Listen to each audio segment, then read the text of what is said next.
Blog Talk Radio. I'll say this for him, he's consistent. Well, he's been so consistent all year. Not the taste, consistency. Consistently, yes. Consistency! Thanks, losers.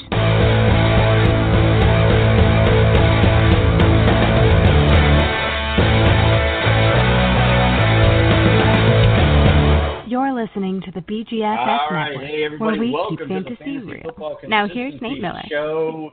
Show, basically version point 2 tonight. Had some troubles earlier on trying to record with the first show tonight. Didn't go well. We deleted it, and we're starting over. So we're glad because we couldn't get poor Ron Rigney on here with me. So Ron, welcome aboard. I'm glad your technical difficulties are all figured out, man. Yeah, Consistency Running Back Awards Part 2 at this point. Glad we got that figured out, man. You got to love that technology. It only malfunctions when you need it to work the most, you know. So that's kind of what I was dealing with earlier. Well, but we got all updates installed. We're ready to go now. Let's do it. Great. Well, that's good because you got off the Mac, and we all know that that's worthless. But anyway, I'm sure there's Mac owners just hung up on us, or stopped. So that's okay. I know they're very good for things. My daughters both have them. They love them. They will never live without them. But kind of like the iPhone to me. I was like, they're nice, but I'll take my Android and my PCs every day of the week. So anyway, but this week we're going to give out some awards. The Grammys are going on right now. My wife's downstairs watching them, and so we're excited to give out our own awards tonight. And this week we're doing our, of course, Fantasy Football Consistency Awards from 2017. And last week we did the quarterbacks, and this week we are doing the running backs. And I guess, let's just kind of start off talking about the running backs this year. There was certainly the usual names up top: Le'Veon Bell, Ezekiel Elliott, when he didn't miss 6 games. But his consistency was 90% in the 10 games that he played. So when he was on the field, he was great as usual. Melvin Gordon, LaShawn McCoy, those people were all above 75%, and we expect them to be. And you know what? I expect them to be there next year as well, because that's what is great about consistency in these players, is that you can rely on them. And it's great to have them up there. Now, we had some new guys, some that maybe the year before's in the past, they showed a little bit of consistency. Obviously, the biggest upgrade this year was Todd Gurley. It was funny because, his rookie season, he was pretty awesome. But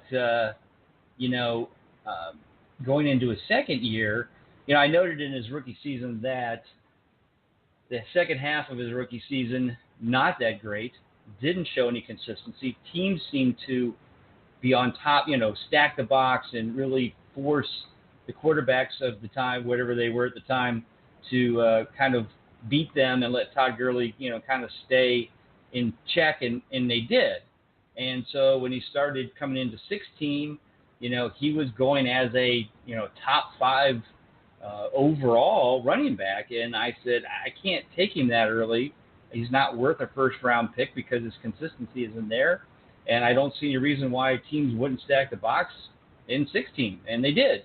And what they found out, though, was Todd Gurley's a pretty good receiver out of the backfield. So while his consistency was down, his total fantasy points were down, everybody pretty much wrote him off as a bust. When in reality, he wasn't that bad. He was about 70% consistent. And in the second half of the year, they started throwing in the ball more. So in a PPR format, he wasn't too bad. And so he was on a lot of my teams because I saw good value. That's in the book that I saw good value in him.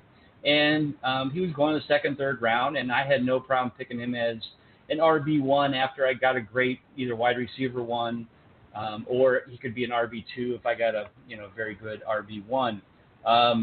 Needless to say, I expected him to be consistent. I expected him to have a good year.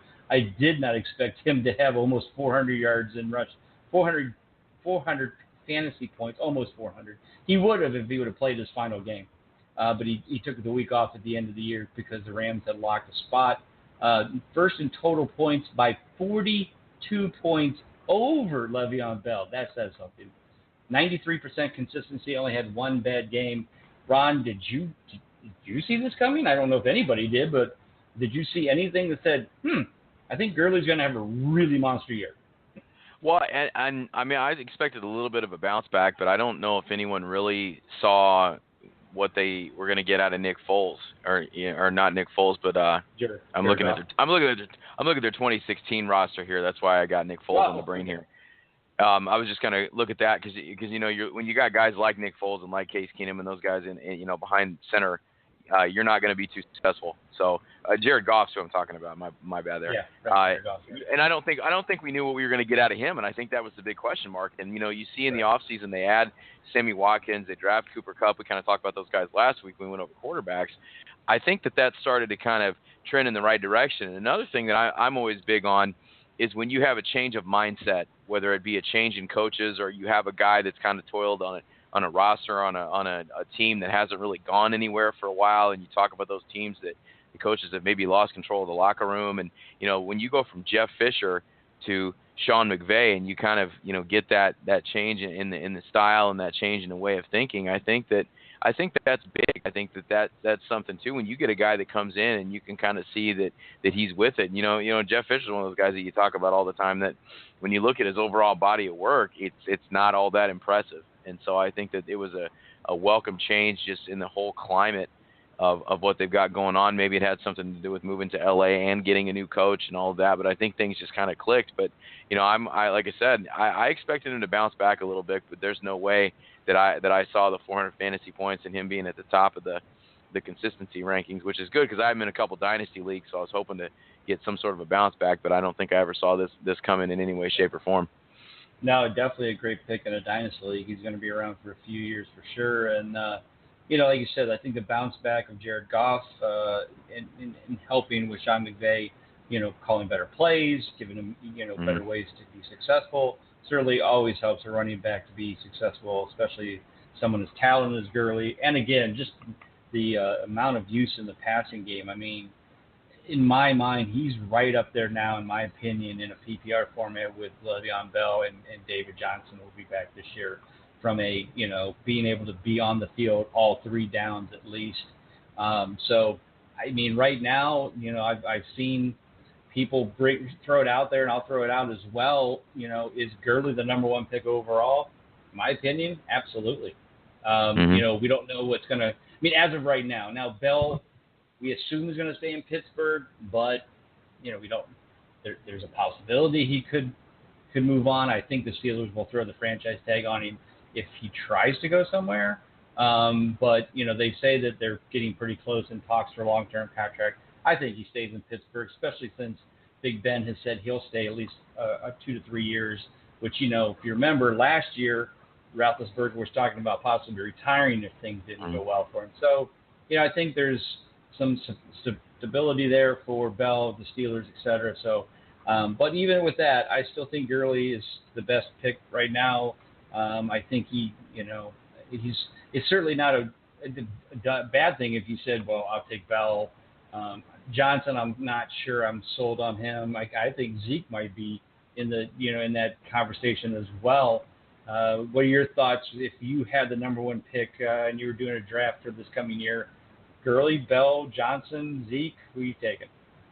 I think just for all the reasons you said right now, I think I'd go Gurley, but I might almost put Zeke ahead of Bell just because of the uncertainty of it. And I think that, you know, when you think about the Steelers franchise, you think about the greatness that they expect, and you think about the titles they have won, and you think about the head coaches that they have that, you know, they serve for many years. And so I think that they know that window is closing. I think that they saw last year those inklings in the last couple of years, I guess, those inklings of Big Ben just kind of getting to that, you know, twilight of his career. And I think they know that window is starting to kind of close a little bit, but they were also able to add some nice young pieces on both sides of the ball to kind of keep it going a little bit. So I think that they maybe, you know, with a couple draft picks they've made and some pieces that they've added, they'll sign him back. There's no way that they couldn't. And when I look at, you know, the Steelers' history too, you know, when you look at just kind of what they stand for, they always have, you know, whether it be for a couple of years, they always have that one back that's just kind of that do everything, that grind it out, that hard-nosed guy, and I think he kind of fits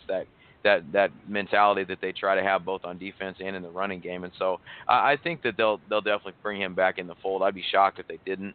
But I don't think with any of those top three guys I would be all that upset with any of them at number one. And I wouldn't put David Johnson too far down the line there. I mean, I know him having the year off, it's going to be a little bit before he knocks the rust off, but I don't know if I'd knock him down too many notches, but I definitely don't think he's going to be the number one consideration, which could work out really well in some leagues if you're able to get him a little bit further down the line. Yeah, no, I think the things that are scaring me in Arizona is Carson Palmer's gone, so now Drew Stanton. Now maybe they go out and get a veteran, but Drew Stanton scares the crap out of me.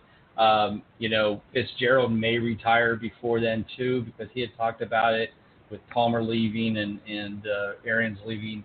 So now you're down to John Brown, Jaron Brown.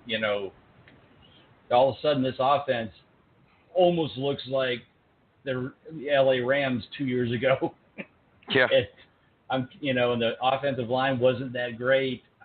I'm a little scared about David Johnson. I'm not sure I'll own him in too many leagues coming up this year, but we'll see. So before we get to the awards, I think, like you said, the other guys, Elliott, Gordon was his. The funny thing is, I heard people talk about Gordon having a down year. I mean, 15 total points, 288 fantasy points, 81% consistency. Man, if that's a down year, I'm okay with that. I had him in one of my dynasties, and it was kind of the same thing for me. When you look at, I think what it was for me is he didn't come through on weeks I really needed him to come through, and then those three that weren't consistency weeks, I think that's kind of where I got a bad taste in my mouth from him. But then I looked at the overall body of work, and I looked at the rankings on here, and like you said, it's a pretty nice season when you look at it overall for what quote unquote an off season. Well, and sometimes if a player doesn't do well during weeks 14, 15, 16. You'll hear people go, "Oh, he let me down. He sucked." Mm-hmm. And nope, Gordon was a perfect 3 for 3 in the 14, 15, 16. So, I don't know. Again, I think it seems like, and I think this is the first year I really heard this for a number of players, that if players aren't blowing up every week, or they have a few bad games, or like you said, it just seemed like I heard so many times about players having down years or bad years, and I'd look at the numbers and go, who are they looking at? Is that the same player? And it just shocked me. Mike Evans was one that people, granted, total fantasy points, he definitely had a down year. No question about it. But his consistency was the most he's had since he started. He was almost 75%. Of course, we'll talk about that next week, but I think I heard that about Keenan Allen having a down year. He was like 80% consistent. So, like you said, you hear things, and I just kind of chuckle because I feel like this is the information that if we give out to people, with the book coming out, will come out for 18, to tell people, hey, let everybody else talk about who had down years like Keenan Allen and Julio Jones and these kind of people. Look at the numbers here and don't be afraid to draft them, because you'll be the one that wins out. Because Gurley was in that realm, like I said, last year during the draft. Everybody was down on Gurley. Nobody wanted Gurley. That team stinks. Jared Goff stinks. They're not going to go anywhere. He's a second, third round pick. He's not a first round pick. And look what happened. The value came up, and everybody benefited who got him. So, all right, well, let's get started on our awards. As we said, basically we've got a few categories here. Some are positive reinforcement categories, and, well, some are not. I know most awards are supposed to be about doing the best, but we've got some awards that are going to some awards. And we're going to start off with first value. And this award goes to the running back who had the highest ADP at the beginning of the season, but yet ended the season with the worst combination of total fantasy points and consistency, therefore being one of the worst values of the year. So, Ron, I'm going to let you start it off and put out some nominations of guys that you feel may have fell into this category. Well, I know who I want to give this award to. I know who my number one is, but I'm going to let you bring that guy up because I notice when we talk about who he is, I notice I kind of get a picture in my head of you just kind of sitting back and laughing like Dr. Evil when you hear him mentioned. So I'll let you have that guy. My guy I'm going to nominate is DeMarco Murray, and it's one of those things that I think we kind of at some point, Derrick Henry was going to take over this job. But I don't know if we knew it was going to happen so suddenly. To me, it just kind of seemed like DeMarco Murray just kind of disappeared off the face of the planet this year. And when you look at his stats, he rushed for 659 yards. He did put up 6 touchdowns. But when you look at where he was drafted as the 6th running back off the board in most cases, you need a little bit more than that. Your number 6 guy. You're in a lot of people too, if depending on who you went, in that first round. If you went with wide out, you went with whoever it might be. He was a guy that you were counting on some serious production from, and just went came out of out of nowhere. And he was a 10th overall guy for too. Not looking, we could compare that with what we're looking at in our consistency. Thanks. Off, you have to scroll down the list. I'm scrolling number 3 on our list as far as distance, 47% clearing, 173 total points, 20% overall in points. And, once again, they count on production out of not getting it. And nothing that I know that you're going to see. It'll be interesting to see what happens with Mark Murray. All right. Well, I just sent you a little message through the messenger. For some reason, you're breaking up, and I don't know why. You're just kind of chopping in and out. So maybe kind of unplug your microphone or something, give it a shot while I talk. I'm going to throw out some nominations here. My first nomination is going to go to Jordan Howard. I mean, Jordan Howard going into the year was a running back, number 7, certainly higher, very high-ranked player ADP-wise. People were expecting a lot of greatness out of him this year. And at the end of the year, he's 14th in total points. Not bad. I mean, we expected him to be an RB1. He was an RB2 in total points, but his consistency was 60%, or 50%, sorry. So he tied for 20, he was 22nd in points there, so kind of disappointing. And I'll be honest with you, he kind of still scares me going into next year. I've heard a lot of people say, man, he's going to be the Todd Gurley going into next year because everybody's going to be down on him. Well, Mitch Trubisky's still the quarterback, and unless Mitch Trubisky does a Jared Goff, which I'm kind of worried he can pull that off, I'm not sure I'm going to be excited about drafting Jordan Howard anywhere. He just kind of scares me. He had some great games, had some huge games. But then he would next week pull off a 5-pointer, an 8-pointer, and so it's just kind of weird that he just kind of fell apart like that. But my third nominee, and well, I'm just going to tell everybody now, he's the winner. And as Ron said, I have to chuckle a little bit when this name came up a lot of times during the year, but the person is Jay Ajayi, and his preseason ADP going into the year was RB6.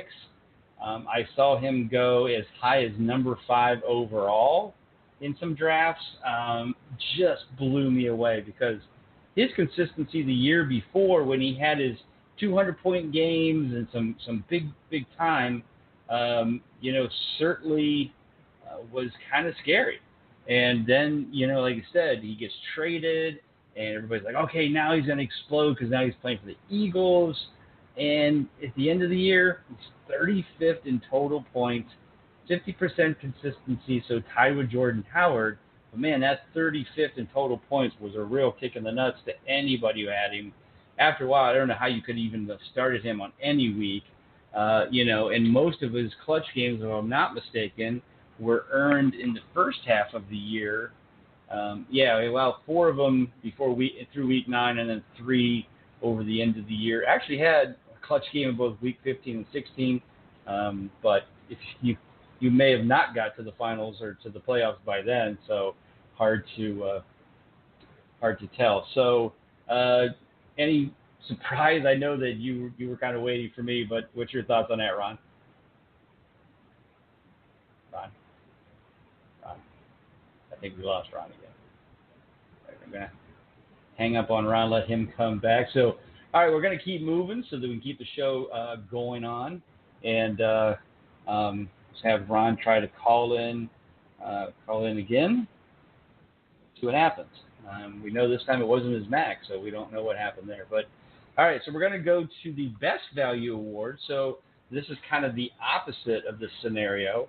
We're looking at the running back who probably had the lowest ADP at the beginning of the year, but ended the season with the best combination of total fantasy points and consistency, therefore making him one of the best values of the year. So I'm going to throw out some nominations here as well of some people that weren't drafted very highly.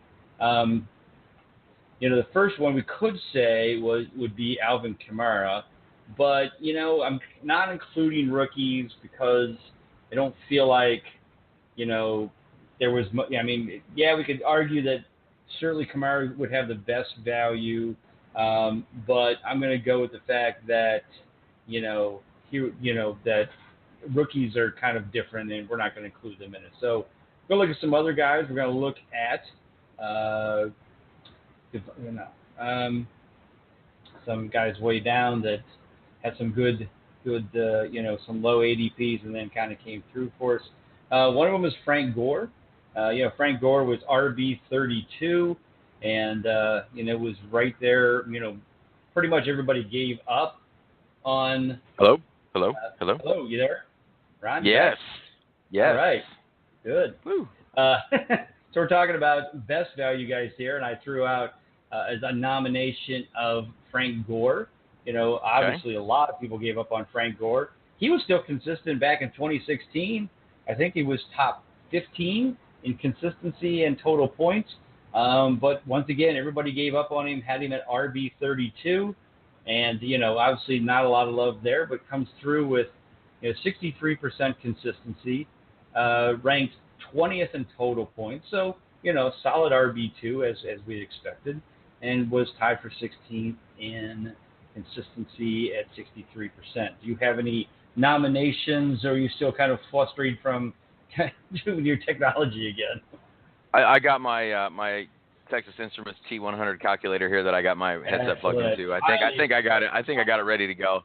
Guy that he kind of fits in that category we were talking about with Melvin Gordon earlier. That is really kind of a sneaky guy that kind of crept up there, and he was actually that team that I had Melvin Gordon on. He was my RB2, and that's Carlos Hyde. And it's one of those things that I don't know. I don't have in front of me how many times he went over 100 yards rushing, or how many different weeks he had a certain number of catches. But he caught the ball quite a bit. But he's got an ADP of 17, and he was our number 10 guy overall. He was 75% as far as being a catch guy.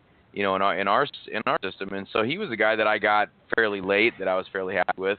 I don't know if he can recreate that as we go along here, but nonetheless, he's a guy that you're not going to get huge stats out of. You're not going to get 200-yard rushing games out of. You're not going to get all these great gigantic games, but you're going to get what we're looking for here in consistency is we're looking for that kind of even kill that you can plug and play, and you're going to get whatever 15, 20 points a week. So, he didn't rush for 1,000 yards. He did have the 8 touchdowns, but he caught the ball really well as well. His receptions jumped from 27 to 59 this season. Didn't have any receiving touchdowns, but if you play in a PPR league, that was big out of where he came from. So the main guy I had for this one was Carlos Hyde. I also like the Frank Gore pick as well. His ADP was way down the line. I don't have it in front of me right now, but I know he was not. 32.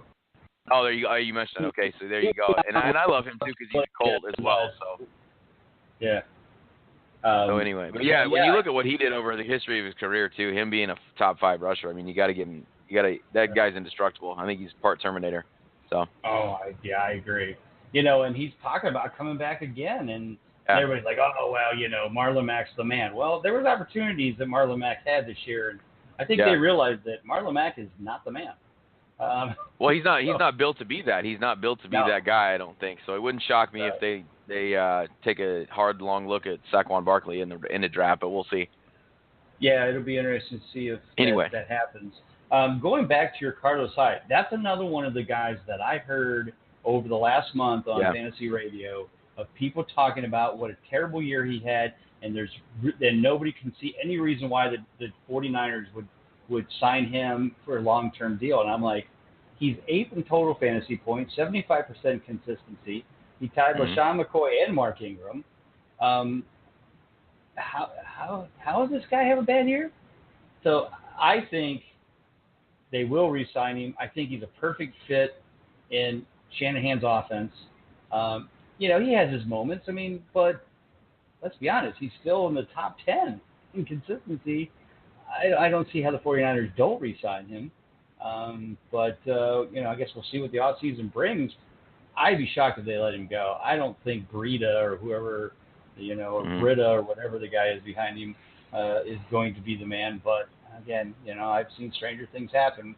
But that's another guy that, like I said, another one of those players that I heard that just didn't have a great year and, worthless fantasy-wise, blah, blah, blah. I'm like, nope, not according to our numbers. So anyway. Well, and after about week 12, I always hear people calling up too, should I drop Carlos Hyde for such and such who's on waivers?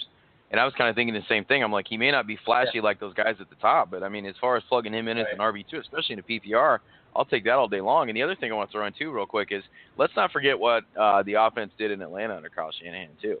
Right. So which is that bodes well for him. I thought Hyde would have a decent year, and he did. I didn't get to draft him as much. It never seemed like he got on too many of my teams, and I don't know why. Maybe because I was taking Gurley in the second or third round, while Hyde was probably going the fourth or fifth. But, like I said, he's one of those guys that if he stays in San Francisco and stays on that offense, I'll guarantee you he's going to be on my team if he sits in that fourth, fifth round as my RB2. But anyway, so let's throw out one more nomination, and that is Duke Johnson. And I'll just do like I did with Ajayi. He's also our winner. Duke Johnson also had 75% consistency. So Duke Johnson, in a PPR format, tied Carlos Hyde, LaShawn McCoy, and Mark Ingram. His ADP going into the season was RB 39.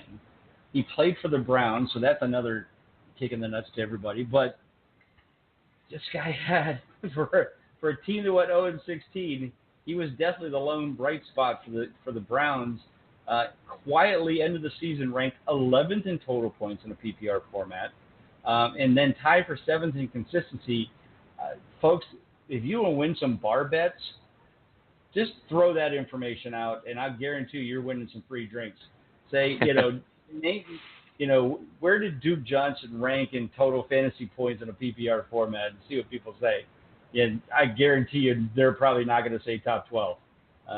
But, then you throw in the 75% consistency, and that's not bad. And, again, we hope the Browns have a little bit of an improvement on the offensive side going into the year, whether it's a free agent quarterback, new quarterback, some new weapons.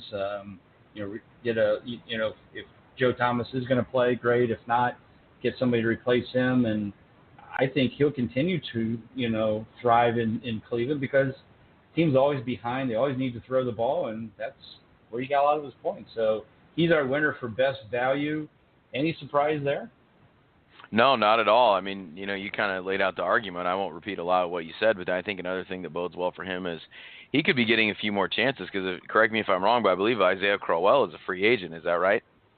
It is. I don't know what they're planning on doing with him. Yeah. Got his act together in the second half of the year.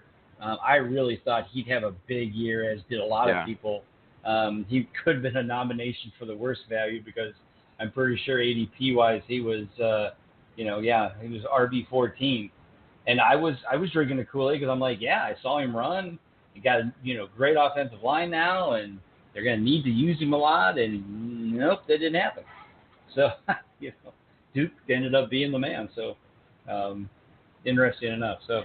All right, well, let's move on. We're about halfway through the show here.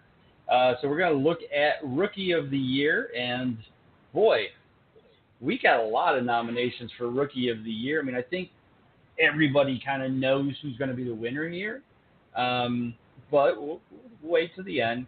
But holy cow, just before I turn it over to you, Ron, for nominations, let's go back to my article that I write every year for the book, which talks about how rookies are kind of a crapshoot. And the past has shown, the statistics I've put out, since 2010, less than 8% of all quarterbacks, running backs, wide receivers, and tight ends drafted in the first 4 rounds, less than 8% of them in their rookie season earn over a 60% consistency rating. And 60% is okay. It's not great, but it's okay. But that just shows you that it's tough for rookies. And yet this year, in running backs alone, we have 1, 2, 3, 4, 5 running backs all over 60%. Now, I have to say, Dalvin Cook, his over 60% is only 3 for 4. But let's be honest, if Dalvin Cook would have played the whole year, he probably would have been over 60% consistent. But, Christian McCaffrey, Kareem Hunt, Alvin Kamara, Leonard Fournette, and like I said, and Dalvin Cook, all were over 75 or 60% consistency. What do you want to start with one of those guys to nominate? Because they all certainly are worth it. Yeah, I mean, you got to kind of nominate them all here. So it's like anybody you throw out here, it's kind of a Captain Obvious pick. But I think the first guy I'm going to say here is Leonard Fournette. I mean, you look at he was kind of a knucklehead a couple times. He missed a game just because of disciplinary reasons, and he still finished with that. And he actually finished with a higher consistency rating than Alvin Kamara did. As we ended up here at the end of the year. And so it was one of those things, once again, he had some big games, but also he had some games that were just solid and consistent across the board. He did only average about 3.9 yards per attempt, but at the same time, I think there was a lot of games where, they stacked the box against the run, and Blake Bortles had to try to create things out of that, and we all know he's not the best at doing that. But he did score. Leonard Fournette did score 9 times on the ground. He had 1 through the air as well. He did have 36 catches for 302 yards, so he gave you a little bit through the air in addition to that. So I think he's the first guy that you have to nominate. And real quick too, you mentioned Dalvin Cook. Shame Dalvin Cook went down because, man, he was fun to watch in those 4 games that he was up, and I'm kind of waiting to see what he can put up. If he can stay healthy for a full season. I hope that doesn't kind of become a characteristic of his, that he's going to be injury prone. And also, real quick, I'll mention, Christian McCaffrey as well. I don't think he necessarily got. I don't think he got as many opportunities to run the ball, I think, as he should. But we all kind of know what we expected out of him as far as his game. But if you had him in a PPR. He definitely came through for you with 80 catches. I don't know if anybody really saw him having 80 receptions for the season with the 5 touchdowns, 7 touchdowns overall. Only had 435 yards on the ground. Only averaged about 3.7. But I will say, in the few times I did see him play, I did like what I saw sometimes for seeing him run between the tackles. And I know he had that reputation coming out of college that he wasn't really that guy. And so he did fulfill kind of what we thought he was going to do. I think he met expectations a little bit beyond his receiving stats, but I'd like to see them hand him the ball a little bit more on the ground. But overall, you got to like what he gave you as well with the production in the passing game, and ended up being 69% consistency too. That's a pretty solid number for a rookie as well, kind of like you alluded to before. And he tied with one of my nominations, which is Kareem Hunt. Kareem. The funny thing is, and yet sad, is if you asked most people, how was Kareem Hunt's year, they would have said, well, he started off like wildfire, but he sucked the rest of the year. Yeah, well, he ended up 4th in total points. So, yeah, he did have his moments in the second half of the season. He started off with 7 straight clutch games, and then over the last 9 games, he only got 4. Yeah, so his second half sucked. I give you that. But in the end, he had 11 of 16, 63% with McCaffrey, 4th total. The question is, okay, now what happens next year if Alex Smith goes away and Patrick Mahomes is the quarterback? Now you've got a rookie quarterback. Our team's going to stack the box on him and we stop Kareem Hunt and until Patrick Mahomes beats us? Is that going to be a problem? You know, that's the question you have to ask yourself is, are you going to take that chance to draft Kareem Hunt in the first round if Alex Smith goes away? Now, I know people will be like, well, Alex Smith sucks, blah, blah, blah. Yeah, but Alex Smith is still a veteran that can keep most teams at bay when he needs to. You can count on him. He'll make mistakes, there's no question, but he's not a rookie quarterback that is going to be flustered and, kind of like, whether it's Kaiser for the Browns or, Jared Goff was in his first season, So let me throw that out to you, Ron. Kareem Hunt's available in the first round. We'll assume it'll be late first round based on all the really solid running backs there are above him. Let's say you're sitting 10th and you've got to pick either Kareem Hunt or a very solid, we don't know who that, we'll say it's not Hopkins, Jones, or Antonio Brown or Beckham. So whatever that is next, we'll throw it out as Michael Thomas or A.J. Green or Kareem Hunt. Who are you picking? I'd have to go with both receivers there. I mean, and that's not saying I don't like Kareem Hunt. Right. I wouldn't be opposed to picking him, but I'm an A.J. Green guy anyway, and I think we'll kind of allude to this next week when we look at the wide receivers. Michael Thomas was highly consistent last year, and I think he's another guy that a lot of people were talking about, that you're not getting the points from. And the thing is, and I had him in a standard league, and I could see where, especially if you invest in him as your wide receiver one, he wasn't getting you as many points there, because he didn't have the touchdowns every week. But still, I'll take 6 for 75 in a PPR all day long. That said, I just happen to like those two guys, so you threw out a couple of my guys there, but I don't have a problem. I don't have a problem if somebody goes that way, though. Well, let's say you're picking 12, and those two guys are gone, and now Hunt's sitting there, and I won't say any other wide receivers. I'll just say you've got some more solid receivers there, but not great receivers. Is Hunt a better choice at 12? I think so. I mean, if you're sitting there at 12, you're sitting there at the turn, and you can maybe pair, if you go running back. I mean, if you could pair him with a guy, maybe like, you take Hunt, maybe you could get, I don't know, Duke Johnson there. Maybe McCoy slides down there a little ways. Another guy that I think might be rising up draft boards a little bit that, we haven't really talked about yet, but I like how he ended the season. Joe Mixon's a guy you might be able to put at your RB2. So if you compare him with a nice RB2, I have no problem taking him at 12. I saw a lot that I liked out of him, and the overall, the numbers weren't terrible at the end of the year. It's just he didn't put up the big flashy games every week like we got so used to in the beginning of the year. So I have no problem with that. I mean, we're going to see, I believe, and I assume you do too. I feel like there is going to be a flip-flop this year where last year there was like 8 out of 12 in the first round were wide receivers. I feel like 8 out of 12 this year will be running backs. You agree? Oh, I totally agree, and it makes me. I was trying to fit this in earlier. I was just trying to find a place to put it. How about that zero RB theory that was so popular a few years ago? Man, that lasted about a year, and in that year, everybody tried it. It seemed like it didn't quite go the way you wanted it to. So, right. I mean, these guys are I hate that phrase, bell cow, but that's kind of the best way to put it. I mean, these are the guys that are going to win you your money. Think of how many people, if you got it right last year and you gambled on Elliott, you added a guy like Gurley and a guy, I had a guy in my one league. And you got Kamara or yeah, you gamble right on these guys, they're going to win you your leagues flat out. I had a guy in my league last year that took a gamble on Elliott, had Elliott, Gurley, and ended up with Kareem Hunt.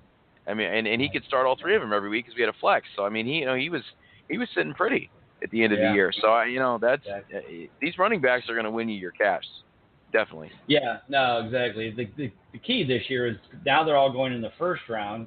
So now you either got to get some or you've got to have some great, because basically by at the end of the first round now you have either some questionable running backs to pick or you pick two really good wide receivers, which is probably what I do. And so, now I'm going to have to try to find those RB1 and 2s that are going to go late. Maybe let's Carlos Hyde and Dalvin Cook, Carlos Hyde, Joe Mixon, or somebody like that that I can get, or McCaffrey, or depending. So, all right. Well, we only got 20 minutes left. We got a lot to get through. So, anyway, our winner is, and my next nomination and winner is obviously Alvin Kamara. Even though Fournette's had a little bit better clutch rating at 85% over Kamara's 81%, Fournette missed 3 games, so that left Kamara being 3rd in total points for the year, Fournette only 10th. So Kamara is our walkaway winner at the Rookie of the Year. So we're going to move right into clutchless and clutch more. So clutchless is a guy that had a high ranking in total fantasy points, but his consistency was lower than expected, therefore making him look more valuable due to high point ranks, but really not worth that to the fantasy teams that had him. I'm going to let you have one nomination, and you can either pick the winner or not pick the winner, and then I'll do the other one, and then that way we'll make sure we get done, because like I said, we only got 20 minutes. Okay, I'll speed it up here a little bit. I won't talk for too long, but the guy that I'm going to go with here, and I won't dive too deep into his numbers, is Dion Lewis. Dion Lewis, 15th in total points. He's our 23rd consistent running back out the board. He's only at 50%. And I don't know, so once again, I mean, you get teased into every week with these Patriot running backs. I try to avoid them like the plague, and I know that some weeks you gamble right, you get it right. And Dion Lewis probably was the one that you wanted most weeks out of all of them, but he's probably my guy that looks a little bit better overall as far as when you compare it to consistency ranking. All right, well, my recommendation, my nomination is Jordan Howard. Basically, Jordan Howard almost beat Ajayi out for worst value since he was a first-round ADP, but we just hate Jay Ajayi that much more. But if you looked at Howard's total fantasy points for the year, you saw a ranking of 14th. No, it wasn't first-round value by any stretch, but it gets worse. He had a 50% clutch rate, which ranked him 22nd. Yeah, having Mitch Trubisky at quarterback didn't help. It wasn't much better in 2016 anyways.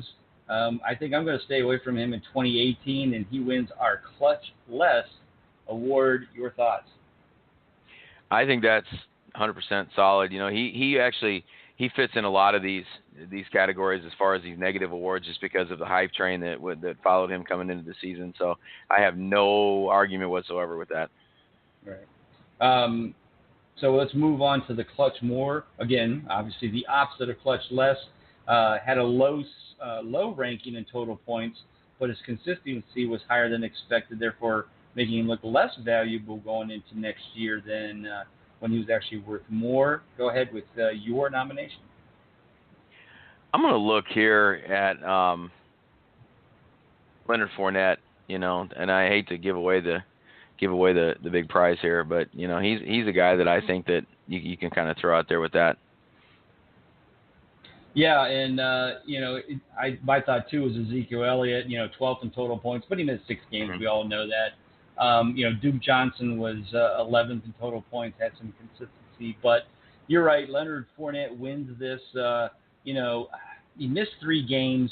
This is the kind of guy though that worries me a little bit. He always seemed to have this ankle injury, and then you come back and play, and you do pretty well, and then you talk about the ankle injury, and then he had a brainless move of missing team meetings, and he kind of reminds me of like the Des Bryant-esque type kind of guy that you're just like, man, those weeks when you need him to be there for you, and you expect him a big game, and he does something stupid, or this ankle that seems to always be bothering him. But like I said, he's certainly worth it. And when he was on the field, 85% consistency. So hard to argue, but he did miss 3 games as a rookie. So, all right, let's move on to the Clutch Comeback Player of the Year, and throw out your nomination for the Comeback Player of the Year. Well, hands down, I don't know how you can make an argument for too many guys more than this guy, and that's Mark Ingram with the 75%. Clutch rating that we gave him, finished up 6 in total points. And when you look at what he came off of in 2015, I mean, he was right there at the top of the list as far as guys that you were going to take. And then 2016, it seemed like he was in the doghouse. It seemed like he was kind of on the outs with Sean Payton, and I'm not really sure what the story was there, but you had Tim Hightower kind of coming out of nowhere, from his glory days in Arizona, and hadn't even carried a football in I don't know how many years, and he was a guy that was winning people titles at the end of 2016. So Mark Ingram's a guy that definitely, I think that, when you look at the value that you got from him, as far as where you were able to draft him, if you took him, he's 19th running back off the board, 44 overall. I think you got to be happy. And despite what Alvin Kamara was able to do, there's certain weeks that you could have started both of those guys on the same team and rolled to victory. So I think Mark Ingram, hands down, has got to get this one. Yeah, the guy I'm going to throw out as a nomination for me is Carlos Hyde. The year before, his I think that was his rookie year. He did okay. I think there was some higher expectations, but he just didn't seem to click. And you're like, oh, is he really going to make it? He was 62% consistent in 2016, 18th in total points. So, I was like, I don't know. But like I said, nice comeback. Got it up to 75%, 8th in total points. So certainly did a nice job of coming back. But you are correct.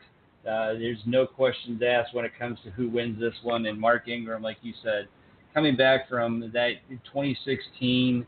The funny thing was going into this year, when I was putting the book together, I really had pretty much planned on Ingram being ranked pretty high. I mean, probably close to top 12 because I felt like they got rid of Tim Hightower. He's out of the doghouse, and then they get Adrian Peterson in preseason and during free agency. And I'm like, oh, man, I can't, and then they draft Kamara.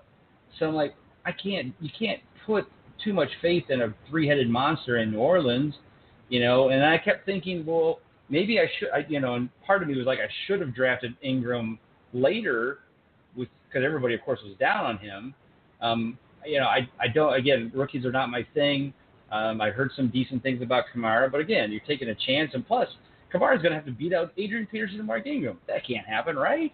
But then, of course, they trade him away, things open up, and, as they say, the rest is history, and both of them had, very consistent years. Like you said, I don't see any reason to believe that won't continue probably at the same pace. Now, granted, both of them will be playing, all year as number one, 1A and 1B. I was talking about how, end of that first round where a lot of the running backs are going to be gone. I can see maybe picking, like you said, an A.J. Green and Michael Thomas as your top two wide receivers, and then Ingram could be your RB1, at the end of the third round, match him up with, like we talked before, McCaffrey or, Mixon or Cook or somebody like that. I think, he could be that RB1 after the first two rounds or in round three that could really be, nice, positive player to get. We'll just have to see where the ADPs all fall out. But definitely Mark Ingram, comeback player of the year. So, all right, that brings us to our final award.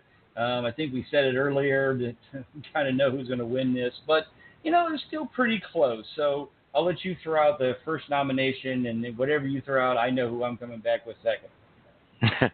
Well, and I don't want to, do the layup here. I want to try to make an argument for a guy that's not, because I'm going to let everybody in on a little secret. I know who's going to win the award already. So I'm going to go here with our guy that we just talked about, Alvin Kamara, and I base that on where you were able to get him as far as ADP wise. When you look, we laid out the argument for what he did as far as rookie of the year. I mean, he's over 300 fantasy points. He's third in total points. He's 81% clutch rating. And, I'm trying to, as I scroll down my ADP chart here, he's a 53rd running back off the board. He's 166th pick.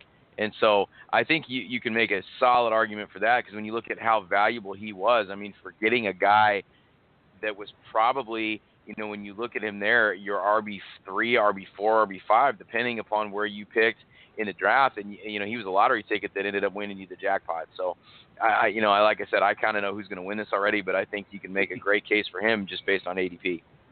Well, that's why we give out more of the awards than just the MVP. And that's why, of course, Kamara was rookie of the year, and we probably could have gave him best value. I said earlier, and I think this is when you might have kicked out, I don't put into that best value because it's hard to say, well, his ADP was this because he was a rookie at the beginning of the year, so there wasn't a lot of love for him. Well, that's true.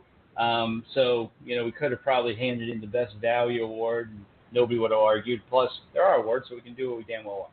But as you said, Todd Gurley is my nomination and is the winner, of course. And, Le'Veon Bell made it close. Le'Veon Bell's probably won this, him and David Johnson. But Bell's always up there, number 1, 2. Certainly always gives everybody a run for their money.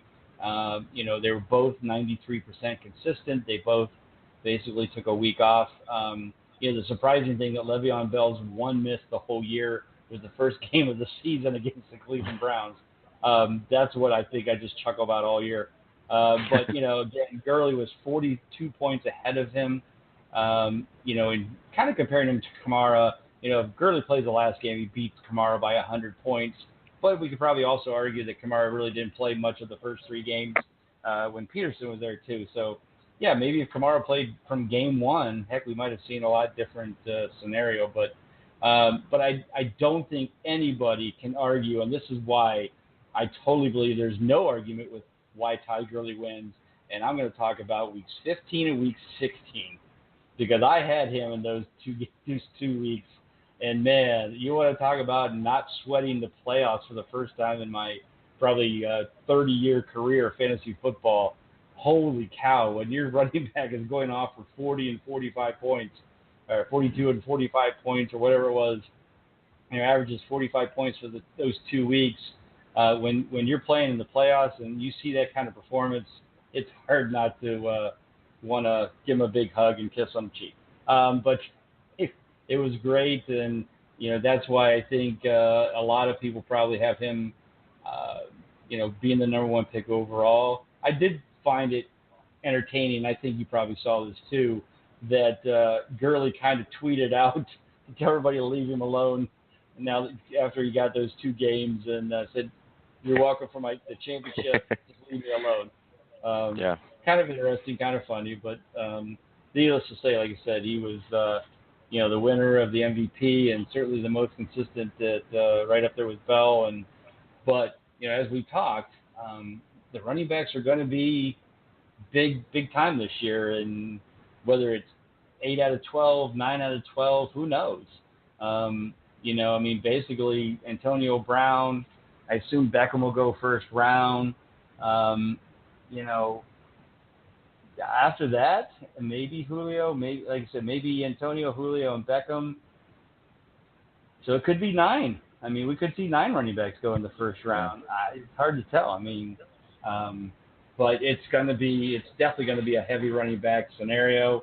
It's going to be exciting to see where these ADPs start falling out as we get closer to the summer. But I got to believe it's going to be a heavy running back situation as we head towards that. So any more thoughts, Ron, on the running backs? If you're looking at them, you ranked, let's say, we know Gurley, Bell, Zeke, and we'll go David Johnson are the first 4. You could flip them as you want, and most people probably can't argue. After that, let's say you're picking 5th. Are you going Antonio Brown, or are you going with the running back? I don't know. It's tough to pass up Antonio Brown there, but the thing to me with Antonio Brown is he's so reliant on Ben Roethlisberger. We know that Ben Roethlisberger is not getting younger. We know that he's not he's not Michael Vick by any means as far as his mobility. And so, once he goes out, it's almost like Antonio Brown becomes that 7-catch, 60-yard receiver, and you're not really necessarily. I kind of alluded to that with Michael Thomas. That's not all bad, but when you're taking a guy, the top 3 picks, top 4 picks overall, it's tough to take him. And so I think I might go with the running back spot. You got to look at guys there at number 5. You're going to assume Gurley's off the board. You're going to assume Bell's off the board. Probably Elliott as well. You've got to take a long, hard look at guys like Fournette, guys like Gordon and Ingram as well. I don't have a problem with taking a running back there at all. But once again, Antonio Brown scares me because I think I actually had him a couple of years ago when Ben Roethlisberger missed a few games and he just disappeared. And so, when you have a backup coming in that can't get him the ball like Big Ben and have that rapport, like they have, I think that really hurts his value a lot. But you can't, also too, when he's on, he's on. I mean, he's money. Yeah. And he showed that towards the end of last season. So I think I would lean more running back there, just depending upon who's on the board. I don't think I have a whole lot of problem with taking, a guy like I said, if Zeke Elliott slips down that far, I think he'd be pretty solid there at number 5. He'd be a guy I'd like to target there if he slid that far. Yeah, and actually, well, that's why I was saying Zeke would be out. So Bell, Okay. Gurley, Zeke, and David Johnson are gone. Who's your 5th pick? I still don't think it's all bad looking at Leonard Fournette there. I really don't. Okay. I think he's going to get the work. I mean, that's the other thing too. You got to look at he's going to get the consistent work. I don't think there's anybody there that's anywhere close to challenging him for carries, and they're going to hand him the ball. The volume's there. I mean, yeah, he does have some nagging injuries. Can be a knucklehead at times, but I don't know. I mean, it's like I say, it's better for me when I know a guy's going to get the handoff and get the ball consistent instead of I have it always in the back of my head that I just don't trust Ben Roethlisberger, and I'm afraid that, if he goes down, Antonio Brown's production goes down with him. Yeah. Well, and, we saw at the end of the year, Antonio had a, injury, came back fairly quick, but, he's not getting any younger. And, the wear and tear on that body over time, are we going to start seeing more of the nicks and, and hobbling off the field at times and that kind of stuff happen? But as I said, and we'll talk about next week, it's hard to beat when that boy's on the field, and yeah, he always seems to be there most of the time. I think, like you said, he only missed the one game this year, and it's tough to argue. And I think the thing for me, and I would probably take Antonio Brown, and here's why, is because I don't know who to take, and I don't feel I can make arguments for everybody at number 5. Of why I should take him and why I shouldn't. And when I know what I'm getting in Antonio Brown, it's hard not to take him. Because I agree, and you can make a great argument for him too, absolutely. And it's very close. I mean, it's not something that's a slam dunk either. Yeah. If there was an automatic 5th, and people probably would argue and say, well, Kamara, obviously, 3rd in total points, 81% consistency, he's going to play a full year. Why would you not take Alvin Kamara? Well, I got one word: concussion. I mean, already in his rookie season, he missed a game because of a concussion. And I realize it can happen to anybody. But usually when it starts, it doesn't get any better. And so, I don't know. It's just no other rookie went out with a concussion this year except him. Mm-hmm. And he missed the whole game. And I think he did come back, for the next week, right? Or did he miss, right? I believe so, yeah. Yeah. But it's still won. And, he plays at a very high pace. He's flying around out there. He's got a lot of speed. So, like I said, But like I said, you could also argue for Fournette, Kamara, Gordon, Ingram, McCoy, maybe Kareem Hunt. I don't know about that high. I think any of those. Now, I know McCoy will fall. Mm-hmm. He probably will fall out of the round just because he's old. And everybody's like, oh, well, he's done. 7th in total points, 75% consistent again. Hopefully the Bills get a better quarterback. It will help him a little bit. But you saw a lot of games where he had his bumps and bruises and, struggles at times. But he always gets through it, and he played all 16 games again. So I'm really hoping somebody like McCoy would fall to the 2nd round and be a great, RB1 kind of pickup there. So, all right. Well, hey, once again, thank you, Ron, for toughing it out. You had your bumps and bruises at technology-wise. But you got my consistency rating. My consistency. I would definitely not get a clutch game tonight. That's for sure. Well, I think you had a technology concussion. I think you'll have to check your protocol for the next week before next week's show. But thanks again for being a part of this. The Super Bowl will be coming up next weekend, and probably even more exciting is the fact that on Saturday night, they'll announce next year's Hall of Fame inductees, so I can see who I get to drive. So I'm hoping John Lynch gets it. That's what I want.